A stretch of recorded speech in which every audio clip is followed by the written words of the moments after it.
Yeah, in the last 30 days, I stopped clinical practice. Well, terrifying. But it was, it's one of those confronting things just to say out loud, I am going to stop practicing. Terrifying, but also very, very liberating. My current role is I'm the National Veterinary Medical Director for TELUS Health. TELUS is an international organization.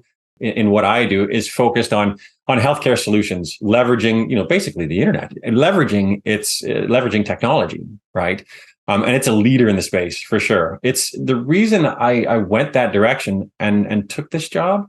They are one of the few organizations that has bothered to step up, that has bothered to rise to the challenge. They've listened to healthcare practitioners, and I'm talking human side and veterinary side now. They've been doing human, telemedicine for years, years and years and years.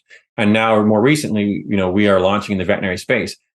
But they've listened and they've watched. They've seen the direction that the healthcare system is going, how it could be improved upon, and how could they leverage their core capabilities to make it better.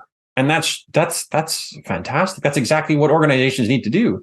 That's part of having corporate responsibility, not just, hey, how can we make a profit? It's not about that. It's how can we leave the space better with our core capabilities than how the direction it's going on its own. I am helping to launch virtual care across Canada, and looking beyond. This is something where it's like having a startup within a powerhouse, though. You know what I mean? With having the powerhouse to support it, rather than being on your own, and that's so important. So we're helping where we need it most, right? We've got people that they're burnt out. The pandemic is the catalyst to something that's been coming for years. Veterinary shortages, the issues that people talk about at length at conferences. I'm sure you see the writing's been on the wall for years. It's just that not many people have bothered to step up and say, I'm going to help. And TELUS has said they will. And they've empowered teams, vast teams to do it. And so I consider myself very fortunate to be a part of that process and to be able to help spearhead, our veterinary works in Canada here. And I'm excited to see where it goes. So yeah, it allows me to just use a different part of my brain. But interestingly, once a vet, always a vet. Veterinarians are fantastic at triaging. They can do so many things at once, and that will serve you very well, whether you're a clinical veterinarian or not. So it's an observation I'm making in terms of veterinarians and some of the core capabilities they have. And it's interesting because it's like we define ourselves, and everyone defines us as a clinical practitioner, and that's what a vet is. And I found in recent years that our scope is so limited, and we're doing it to ourselves. Really, we're setting our own boundaries, and they don't have to be there. And for decades, we've created this definition of what it means to be a veterinarian, and we live within those boundaries that we've just had our heads down, it seems, and going along, following what we think is our predestined route, and we don't deviate from the boundaries. And now in recent years, I think that's when it's really coming up. People are they're looking at expanding. They're having leadership conferences. They're having leadership conversations. What can the veterinarian lead? What does that look like? Well, the answer is, of course we can. And we should have been for years, right? So very exciting that it's happening. But that statement, yeah, it's being said to me already. Like, well, what are you going to do now that you're retired? Well, I'm not retired. I've pivoted. And that's exciting. Yeah. So it's a different perspective. Maybe I was lucky. After residency, I went straight into industry, Mhm. and I don't really remember getting a lot of those comments. The hardest thing that I have had to deal with, I think, are people outside of veterinary medicine who ask me what I do. Mhm. And, of course, when they hear I'm a veterinarian, their very next a question is, so where do you practice? Where is your clinic? Yeah. And then I Yeah. have to go into the whole, well, I don't work in clinic, da da da da. Really, I think, especially in the pandemic time, one of the reasons for starting the podcast was people saw that I was in industry and they went, ooh, tell me more. This sounds Yeah. so Yeah. exciting. It's And yeah. look at education, how it set us up. When we go to university, you are streamlined to be a practitioner. I don't care if you're large, small, I don't care what you do. You are streamlined to be that. I can't speak to, graduates today. I graduated in 2005, but at that time it was, this is what you're going to do. Maybe if you're really out there, you're going to get into some sort of vaccine production or get into like the science behind it. Ooh, that's really, out there compared to what the potential is for a veterinarian. And I think that our university system should be teaching, just having this open approach to what does it mean to be a veterinarian? What responsibilities come with that title? Because they do. There's significant responsibility, and in my opinion, we don't focus on that enough. And what's the potential within that profession? And what could we do with it? And that's where the excitement comes. But it's not my experience that our eyes are open that broadly when we're getting our education. It is, I have gone to university. I have done maybe some sort of undergraduate work of some sort. I want to be a veterinarian. I'm going to be a veterinarian now. I finished my education. I guess I have to go open a practice, or I got to start a job, take a job somewhere, and that's it. This is my life. This is my career. And it's the the wild ones that think outside the box and say, oh, wait a second, what if we did this? What would that look like? But I think, and I hope that becomes the norm more so than the exception, for sure. So that stuff excites me, thinking about the possibility of what you could do. And I don't care what profession you're in. I don't care if you're, a lawyer, an accountant. I don't care if you're a plumber, an electrician, a veterinarian, a teacher. I don't care what you are, but what could you do with your training? How could you leverage that training to do something really amazing and keep it in the context of, for me anyways, I always reflect on, well, how can this, how does this apply to my community, to my profession?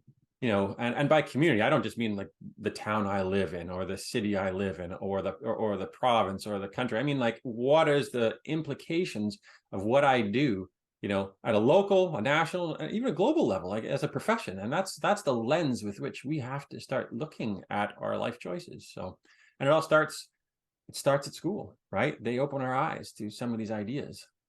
Yeah, at least we hope so, right? We That's hope so. Yes, definitely. yes, and I think now more than ever, because of technology, there are no borders anymore. It isn't just your little community town. You have so many options and possibilities out there for how you want to contribute to your part of the world, whatever that means. Oh, totally. I can have, in the space with which I work now, my reach, my impact, my effect is now national, and I refuse to stop there. And these are the things that they don't teach you in school that you really, really have to consider. And the earlier you do in your career, I guess the more time you have to leverage those thought processes. But for me, I'm 45, right? So I'm just, in the process of going through, the last number of years of, of thinking just broader. What could I do with with this profession? How do I want to leave it when I'm done? I'm at that stage in my career. I'm not out there trying to be, oh, I want to be the best vet, or I want to have the biggest practice, or I want to have the shiny toys. That's irrelevant to me anyways. What's important is I want to leave this space in better shape than when I found it. That's my sole purpose with my career. And to your point about technology, I can use technology to do just that. And that's very exciting. So, and I could go on about that for a long time, of course. I'm a bit passionate about it, but it is a passion of mine. I've focused my entire career on that path. And that's it gets me up in the morning and exhausts me at the end of the day. And that makes me happy. So yeah, I found my happy place. Hey, thank you for watching Vet Life Reimagined. This is still a growing channel on YouTube, so liking the video, subscribing to the channel, leaving comments, and sharing the show all go a long, long way right now, and it is all seen and appreciated. Now, back to the conversation. It's taking a step back just for a second, because I could see how I think it's impacting you, and it's new, it's fresh. So I can only imagine that this is a question that people may have who might be considering leaving clinical practice. And that's not an easy transition necessarily. It might, everybody has a different experience, I'm sure. Yeah. But how are you experiencing that? And what advice would you give to others who might either be considering making that change or... Yeah, I get it. Good question. Number one, it's a leap of faith to some extent, because I was a veterinarian for 18 years, a clinically practicing veterinarian. Sure, I'd done things like, manage multiple hospitals, and I was area medical director for a larger region with a corporate entity. And you do other things with that, but I was still a clinical practitioner. So when you make the decision to, I'm going to change and do something completely different here, shift it up, there is a bit of leap of faith there. But it's faith in yourself, right? It's having confidence that, hey, you have beyond the ability to do what you're putting in front of yourself, right? That pathway you've put in front of yourself, that decision you're going to make now, you're ready for it. You just have to have the confidence to say, yes, I'm ready for it. And I can do this. And there's this old saying, well, fake it till you make it. And people throw that out loosely, but there is a big element of truth in that. Totally. You walk into something and you feel that I am confronted by this. I am not prepared. Do it. Do it anyways. Do yourself a favor. Put yourself out there, because you will grow leaps and bounds in short periods of time. And if you do that repeatedly throughout your career, you're going to end up just, this amazing person you didn't expect at the beginning, right? It takes you on this convoluted path that's exciting and fulfilling. And so just have the confidence to do it. And there's going to be people that say to you, that are doubters, or maybe feel that, you should, be doing something else, or this isn't the right, this isn't the direction you should head. And, just persevering, having the confidence to just say, yeah, this is where I'm going. It's almost like it's a gut feeling telling you that you're on the right path, and you need to pay attention to that, because when you feel that, you bet, it's right. Right. You might not know the end destination or have the right answer about where I'm going to be in 6 months or a year, but it sure as heck is going to be exciting going from here to there. So confidence is a big part of it. And making sure that you just take that time once in a while to self-assess, just to stop, self-assess. Am I on the right path? Because you're going to screw up. You're going to make mistakes, and that's totally okay. That's part of learning. Like if you never mess up, then you're not going to learn as much as the person that's messing up every single day. If they make mistakes here and there and they learn from it and they take away knowledge from those experiences, they're going to be infinitely more successful, infinitely more well-rounded as an individual than the person that, never makes a mistake. So give yourself permission to mess up repeatedly and just take away knowledge from that. There's learning in that. So yeah, a lot of, confidence, or at least just belief in yourself that it's going to work out in the end, and giving yourself permission. Just be gentle, be kind to yourself, because people really aren't. We're too hard. We're way too hard on ourselves. So take the time to just give yourself some space and breathing room and say, yeah, didn't get that one quite right. Well, I'll get it next time. Or that was a bad decision. Well, then I won't make it again. Right. So those are two key, very crucial points to pivoting in the middle of your career, for sure. And a third one I'll just throw out there as well is really, again, seeking those inputs, those conversations of others that are maybe in areas that you find interesting, because they can give you insights as to, oh yeah, I did this and that didn't work out, or I recommend you try this, because there's so much learning in that as well. Don't just rely on your single view of your pathway. Listen to other people around you, because your view is influenced by the stories in your head. And those stories are sometimes good and sometimes bad. So listen to the stories of others around you, because when you connect all those pieces together, you get a better picture of what reality is, and a better picture of where you're going to head with your career. Absolutely. And even if you make one change now, it doesn't mean it's permanent. It means, you're trying something new. I've seen veterinarians who have left clinical practice, who went back into clinical practice. I've heard some veterinarians who've left and said, wow, why didn't I do that 10 years ago? So you never know. I've talked to someone who completely left veterinary, period, like went off to human health for a little while and realized, oh, nope, I really do like veterinary medicine. I just need to find my place in it. Yes. And so like you've said this a couple times, there is that power of a pause, being able to really sit and think. And I must confess, I'm not always the best at it either. I think I like to keep myself busy. Maybe that's also very common, I think, in the veterinary field, whether we're intentionally doing that or just life is busy. And practice. So I think there's so much value into allowing yourself that space to think. I think COVID did that for a lot of people Exactly. in general. Totally. It was the global pause button, really. Right. And then, we kind of do with it, what we will, really. But yes, just being able to reflect, and that's not an easy thing to do, is crucial. And trying to make that time to do it. And as I said, giving yourself permission, because you're going to make a decision and it's not what you thought you would end up doing, and saying, okay, that's not going to work out. Maybe it cost you money, and that's okay too. Right? You need to be kinder to yourself. And you might pivot multiple times. Maybe you didn't pivot when you were in school, maybe, because some people do. Some people change, directions multiple times because they think, I have to have this figured out by the time I graduate, because whatever I pick is what I'm going to do for the rest of my life. That's not true at all. I went back to school in my 40s. I'm pivoting in my 40s. I've got people that are older than me in my class. This is fantastic. And I guess going back to the value of education, an MBA in particular, the average class age is in its 40s. We've got late 30s to 50s. That's what it looks like. There's a lifetime of experience in those conversations. These aren't, 20, 21-year-old students talking together about life, thinking they have the answers in the world and let's solve, let's figure out world peace. These are people that have had, 8 to 15 to 20 years of real life experience that can then compare notes and say, let's talk a little bit, and let's talk about these these subjects and get some real learnings out of it. So yeah, hitting the pause button and surrounding yourself with some really special people is important.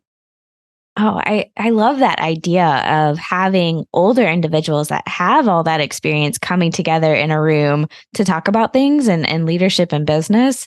I can only imagine the wisdom and ideas that you could come up with in that room. So for sure. It's, it's interesting because you see, if I compare my veterinary education and my education I'm going through right now, both incredibly invaluable. When you're a young student, you absorb what you're told. That's it. Just absorb it. Just take it because you need to graduate. Got it. As an older student, they challenge. Professors are challenged continuously. And 75% or more of the learning comes from the conversations that happen, not from the material necessarily. The material is just a stimulus to have conversation about this. But the learning comes from everyone else. And that's what I didn't expect going into it. And that's what has been invaluable for me. And so, yeah, I do. It's never too late to make a change, whether it's changing a career or going back to school or stopping and saying, I'm not going to do this career anymore. There's nothing wrong with any of these pathways. It's, just bothering to answer that central question for yourself as to what makes sense for you. What's going to work for you right now? Might change in a year or 5 years or what have you, but, try and plan out what you can, but do what works for you now. Absolutely. And going through your MBA, working now with a big forward-thinking company, what excites you most about the future for veterinary medicine? Ooh, that's a great question. It's unlimited. It truly is. It is completely and utterly, I can make anything that I want with my career. And that's what's super exciting. With veterinary medicine, there's literally no limits to what we can do. And we're at a point within our industry where there's a lot of very significant challenges, a lot of pressures. There's a lot of good things and a lot of bad things all happening at once. And it's all seems to be coming to a head. But within those challenges, there's a great opportunity. And that's what's fascinating. In my career, I focus on, technology and leveraging that and how can we make veterinary medicine a better place for, sure, patients and clients and veterinary teams, but it's literally limitless. You can do with it whatever you want. And that's what's exciting about the space. But it will take people to stop, listen, and put energy into it. You can't leave your head down and just trudge along, because if you just keep doing the same thing every day, there's nothing wrong with that. But don't expect that you're going to be in a different place 10 years from now. You're going to be right there because that's what you were doing. And that's okay. For those who want to try something different or pivot or see what's possible, you can basically, it's like a pebble in the pond. You can, just get a little bit of chaos a little bit of chaos in your life, small little bit, and the ripple effect, it can drastically change your life, those around you, and maybe even your profession one day. And I am passionate about, as I said before, leaving a very positive and permanent impact on my profession. And I am unreasonably chasing that down. I am completely passionate about that to no end. And I've found a place that is going to empower me to do it. And my goal at the end of this is when I, ring the bell at the end and I'm done, that I've actually, I don't think I'll ever be done, but that I've left this in such an amazing place, that I can, finally be satisfied. Well, I am excited for you to watch you do this and to maybe get a little bit of glimpse into all the crazy things and wonderful things that you will help do for this profession and beyond. So thank you for what you do. And is there anything that I should have asked or that you feel that we should share with the profession from your experiences? You know what? You've have your questions are spot on. They're fantastic. I kind of love where this conversation's gone, really, because we've kind of gone all over the place, and we need more thinking like that, right? We need to be a bit all over the place with our conversations. I think hopefully that there's consideration for our teaching institutions and the product we're putting out there.